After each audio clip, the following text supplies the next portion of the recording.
Hai, aku Cynthia Kaunang. Aku akan menjelaskan sejarah perkembangan bahasa. Sejarah singkat bahasa Indonesia. Bahasa Indonesia memiliki sejarah jauh lebih panjang daripada Republik ini. Bahasa Indonesia dijadikan sebagai bahasa nasional sejak tahun 1928. Bahasa Indonesia berasal dari bahasa Melayu, termasuk ke dalam rumpun bahasa Austronesia yang telah digunakan sebagai lingua franca di Nusantara.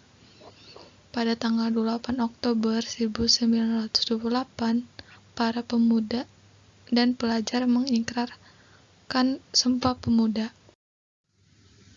Naskah-naskah putusan Kongres Pemuda tahun 1928 itu berisi 3 butir bulatan tekad sebagai berikut. 1. Kami putra-putri Indonesia mengaku bertumpah darah yang satu, tanda Indonesia. Yang kedua, kami putra dan putri Indonesia mengaku berbangsa yang satu, bahasa Indonesia.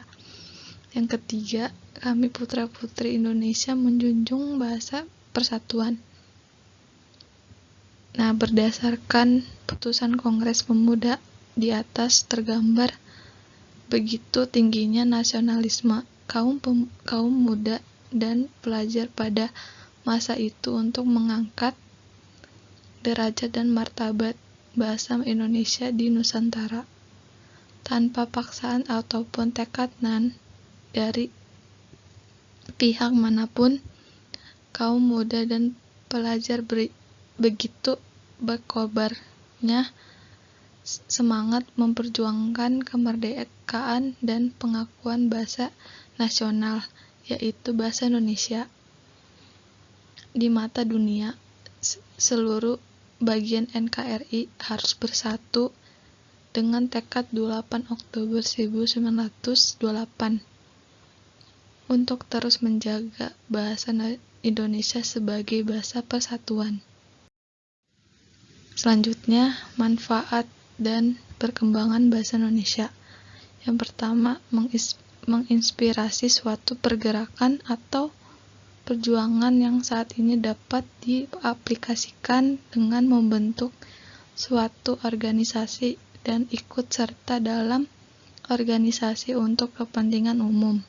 Yang kedua, meningkatkan rasa persatuan bangsa dan yang tidak dapat pahami bahwa kesamaan bangsa Indonesia yaitu bersama-sama menderita ketika dijajah dan bersatu serta berjuang untuk merdeka dengan satu ikatan ikar, yakni Sumpah Pemuda, yang di dalamnya dijelaskan bahwa bahasa Indonesia sebagai bahasa persatuan.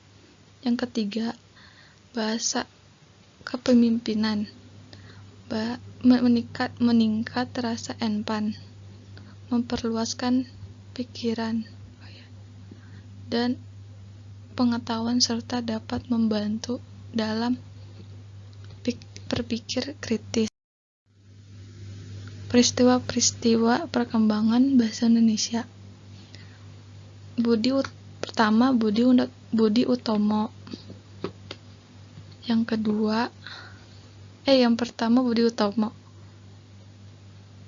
pada tahun 1908. Budi Utomo yang merupakan organisasi yang bersifat kenasionalisan yang pertama berdiri dan tempat terhidupnya kaum terpelajar bangsa Indonesia, dengan sadar menuntut agar syarat-syarat untuk masuk ke Belanda diperingan pada kesempatan kepemudaan abad ke-20. Yang kedua, Syarikat Islam. Syarikat Islam berdiri pada tahun 1912. Mula-mula partai ini bergerak di bidang perdagangan, namun bergerak di bidang sosial dan politik. Berdasarkan berdirinya Syarikat Islam yang bersifat non-kooperatif dengan pemerintah Belanda di bidang politik. Pernah mempergunakan bahasa Belanda. Yang ketiga, Balai Pustaka. Dipimpin oleh Dr. G.A.J. Zhou pada tahun 1908. Balai Pustaka ini didirikan mulanya badan ini bernama Commission for the Volkskultur pada tahun 1917. Namanya berubah menjadi Balai Pustaka. Selain menerbitkan buku-buku, Balai Pustaka juga menerbitkan majalah. Jadi yang pertama, memberikan kesempatan kepada pengarang-pengarang bangsa Indonesia untuk menulis cerita ciptanya dalam bahasa Indonesia. Kedua, memberikan kesempatan kepada rakyat Indonesia untuk membaca hasil ciptaan bangsanya sendiri dalam bahasa Melayu. Yang ketiga, menciptakan hubungan antara sastrawan dengan masyarakat, sebab melalui karangannya sastrawan melukiskan hal-hal yang mengalami oleh bangsanya dan hal-hal yang menjadi cita-cita bangsanya. Yang keempat, yang terakhir, Sumpah Pemuda. Kongres Pemuda yang paling dikenal ialah Kongres Pemuda yang diselenggarakan pada tahun 1928 di Jakarta. Padahal sebelumnya, yaitu tahun 1926, telah pula diadakan Kongres Pemuda yang tepat penyelenggaraannya juga di Jakarta.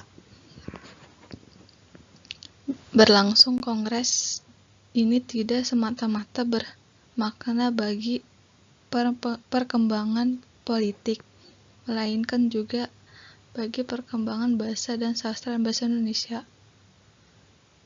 Dari segi politik, Kongres Pemuda yang pertama 1926 tidak akan bisa dipisahkan dari perkembangan cita-cita atau benih kebangkitan nasional yang dimulai oleh berdirinya Budi Utomo, Serikat Islam, dan Jo Sumantri-Bon.